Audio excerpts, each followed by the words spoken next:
Hi everyone, we will carry on our search for truth from Bible study lesson today with lesson 11 chart 4.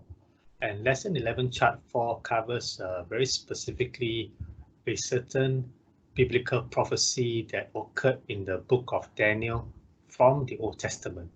Right, so let's get to it. Now, in this particular prophecy, it occurred in a form of a dream to this particular king of the Babylonian Empire, Nebuchadnezzar. So Nebuchadnezzar had a dream, right? And in his dream, he saw a statue of a man made up of 4 different types of metals, right? Gold, silver, brass, and iron. And then the feet of this statue is mixed of iron and clay.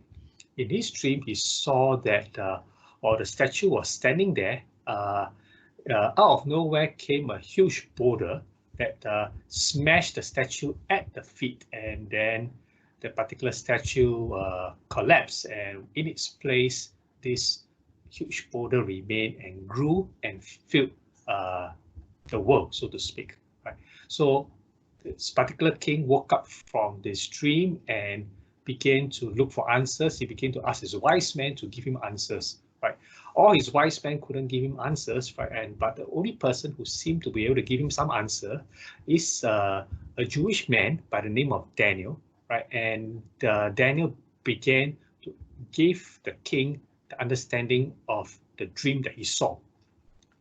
Now, some background, right? Daniel is a Jew that lived during this period of the Babylonian Empire as well as the Medo-Persian Empire. So he served kings from 2 different empires.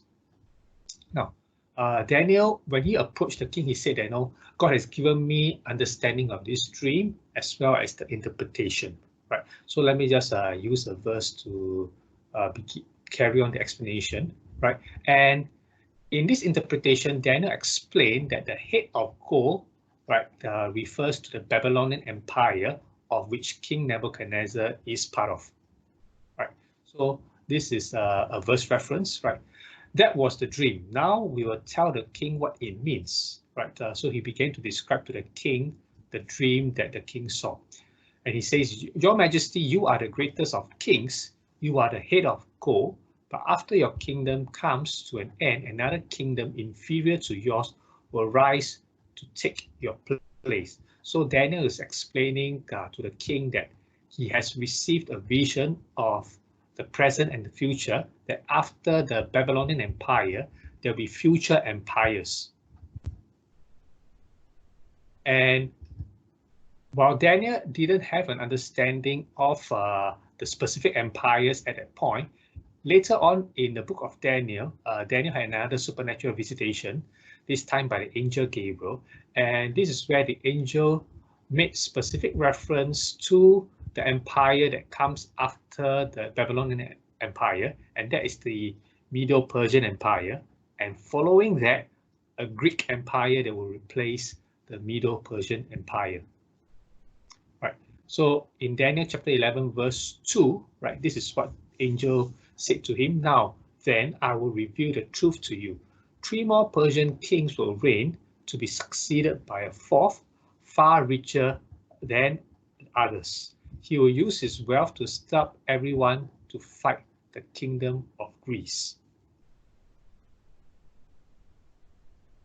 So what we know today, right, having the hindsight that we can see, right, of history, that these are the different world powers that came one after another.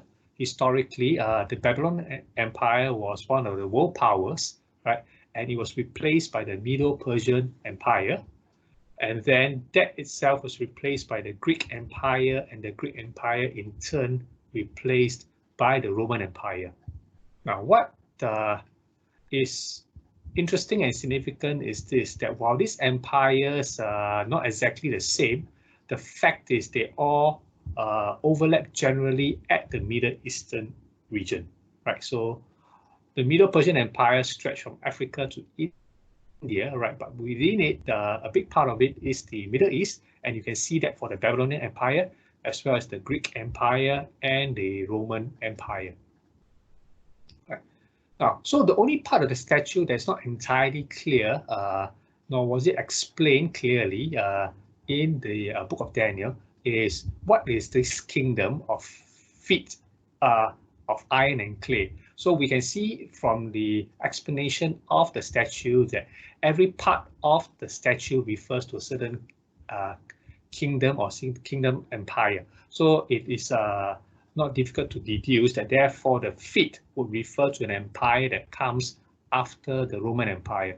So from the logical deduction of the prophecy, basically we're talking about some kind of world power, right, that will come after the Roman Empire.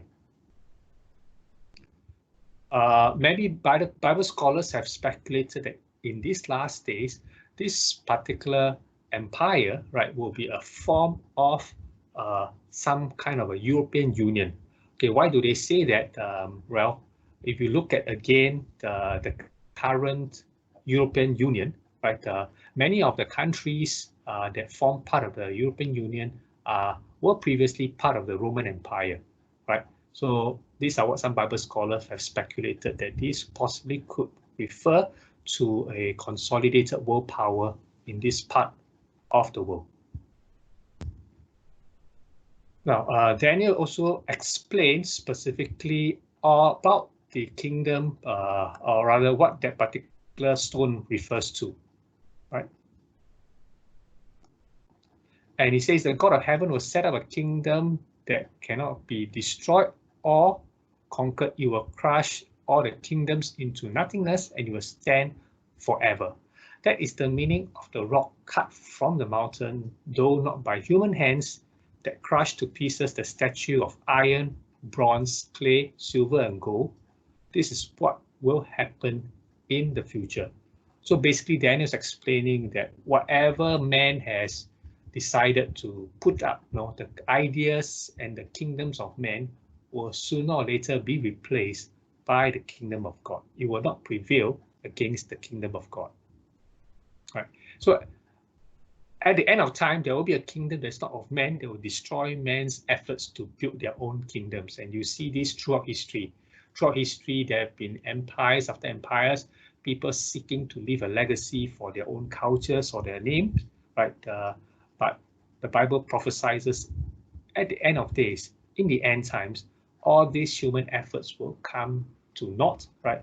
And that which will prevail will be the kingdom of God, right? So the kingdom of God will finally prevail over all things.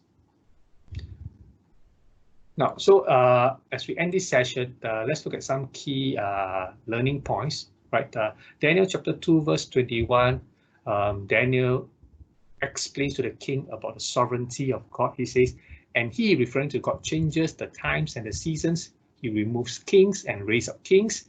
He gives wisdom to the wise and knowledge to those who have understanding. Right. So from this particular session, this particular chart, I think one key learning point is that God is always in control. Right. His plan to redeem mankind and to establish his kingdom over all things have remained constant, right? And God has always ensured that his people are made aware of his plans and promises, which is why God chooses from time to time to reveal to people through his dreams and visions, prophecies concerning the future. All right, okay, so that's all we have for us for this session. Thank you.